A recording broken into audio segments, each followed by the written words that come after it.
Bonjour et bienvenue dans cette toute nouvelle vidéo, c'est Mayotte de la chaîne Culturia et c'est un plaisir de vous parler aujourd'hui. Et aujourd'hui, je vais faire une vidéo sur la conjugaison. Je vais parler exactement du verbe et de tous les types de verbes. Je parlerai des verbes d'action et d'état, les sens du verbe, les trois voix, la voix active, la voix passive et la voix pronominale. Le verbe est un mot variable qui exprime l'existence, la manière d'être ou plus souvent l'action faite ou subie par le sujet. Le verbe est le mot par excellence de la proposition. Cela vient du latin verbum qui signifie mot ou parole.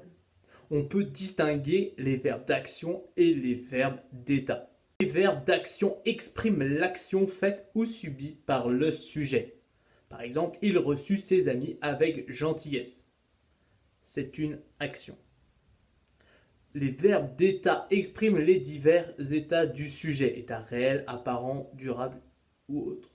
Les principaux verbes d'état sont être, paraître, sembler, demeurer, devenir, rester, avoir l'air, passer pour, etc. Par exemple, il est souffrant, mais il semble heureux de vous accueillir. Les verbes est et semble sont des verbes d'état parce qu'ils expriment des états. Ce n'est pas une action.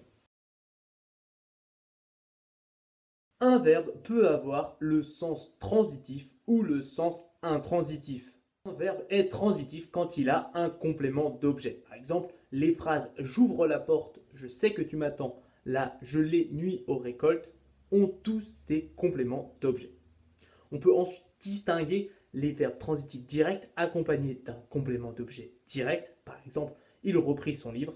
Livre est complément d'objet direct de repris. Le verbe est donc transitif direct. Et les verbes transitifs indirects accompagnés d'un complément d'objet indirect, introduit par une préposition. Il pardonne à ses ennemis. Ennemi est complément d'objet indirect de pardonne. Le verbe est donc transitif indirect. Un même verbe peut être tantôt transitif direct, tantôt transitif indirect. Par exemple, il manque son but. Le verbe manque est un transitif direct. Et il manque à sa parole. Le verbe manque est là un transitif indirect. Un verbe est intransitif quand il n'a pas de complément d'objet. L'action ne sort pas du sujet, c'est-à-dire qu'elle ne passe pas par un objet. Par exemple, Pierre part pour la campagne. Le verbe part est un verbe intransitif, car il n'y a pas de complément d'objet. Les verbes d'état sont toujours intransitifs. Par exemple, il semblait déconfit.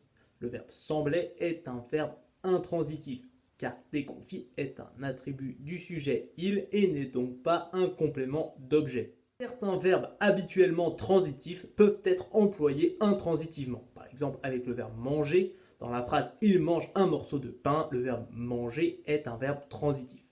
Et dans la phrase « ne le dérangez pas, il mange », le verbe manger est employé intransitivement.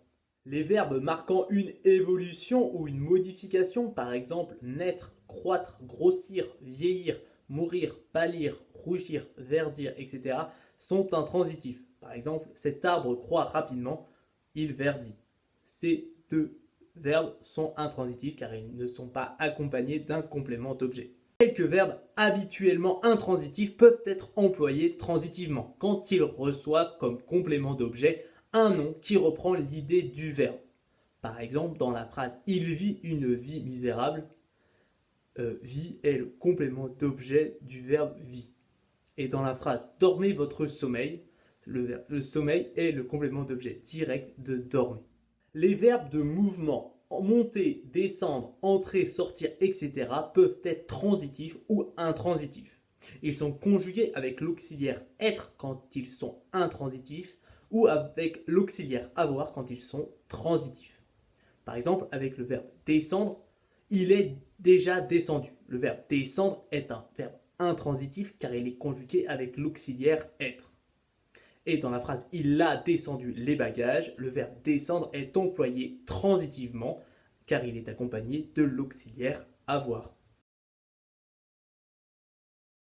Il existe trois voix du verbe, la voix active, la voix passive et la voix pronominale. Les verbes d'action transitive directe sont les seuls à pouvoir être employés aux trois voix.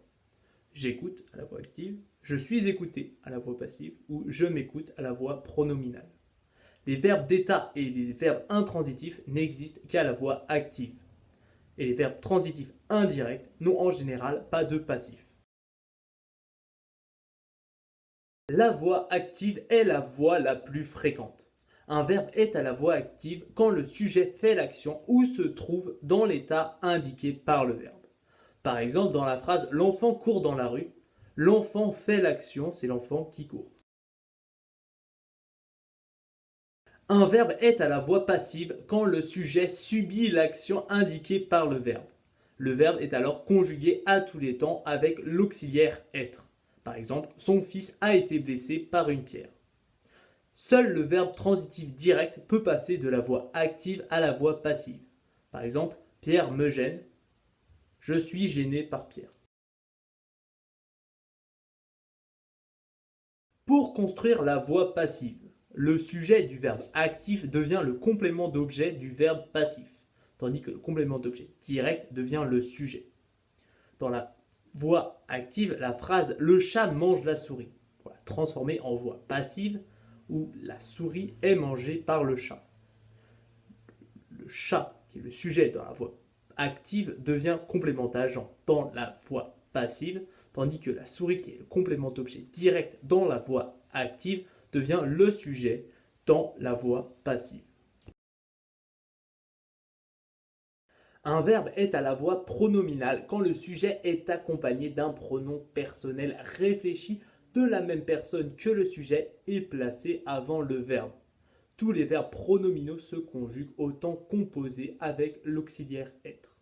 Dans la phrase « Les invités se réjouirent de son arrivée », le verbe « réjouir » est un verbe pronominal car il est accompagné d'un pronom personnel réfléchi, ce qui est placé avant le verbe et qui est de la même personne que le sujet. On distingue parmi les verbes pronominaux de sens réfléchi, de sens réciproque, de sens passif ou par nature. Un verbe pronominal est de sens réfléchi quand l'action faite par le sujet revient sur le sujet. Le pronom réfléchi représente la même personne que le sujet, comme un miroir réfléchit l'image placée devant lui. Par exemple, elle se regarde dans la glace. Ce est le complément d'objet direct de regarde. Un verbe pronominal est de sens réciproque quand plusieurs sujets se renvoient l'action l'un à l'autre.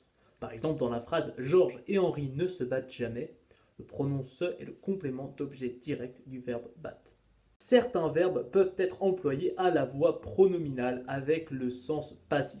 Par exemple, les fruits se vendent cher, ce qui est une tournure plus élégante que le passif. Les fruits sont vendus cher. Le pronom de forme réfléchie est un pronom explétif, c'est-à-dire un pronom qui n'a aucune fonction. Les verbes pronominaux par nature sont soit des verbes qui n'existent qu'à la voix pronominale, par exemple des verbes essentiellement pronominaux. Par exemple, dans la phrase « César ne put s'emparer de Gergovie », s'emparer n'existe qu'à la voix pronominale. On ne peut séparer le S' de l'infinitif. Ou des verbes qui existent à la voix active, mais qui sont employés dans un sens plus ou moins différent à la voix pronominale. Ce sont des formes de qualicisme, c'est-à-dire des verbes essentiellement pronominaux. Il ne s'est pas aperçu de son erreur. Le pronom S' n'a pas de fonction grammaticale. Apercevoir existe à la voix active dans un sens différent. Le verbe est un élément de base de la phrase française, car sans verbe, on ne peut exprimer aucun sentiment ni faire aucune action. Voilà, la vidéo est terminée, j'espère qu'elle vous aura plu. N'hésitez pas à vous abonner, à liker, à mettre un commentaire pour exprimer votre ressenti ou exprimer votre opinion. C'était un plaisir. À bientôt.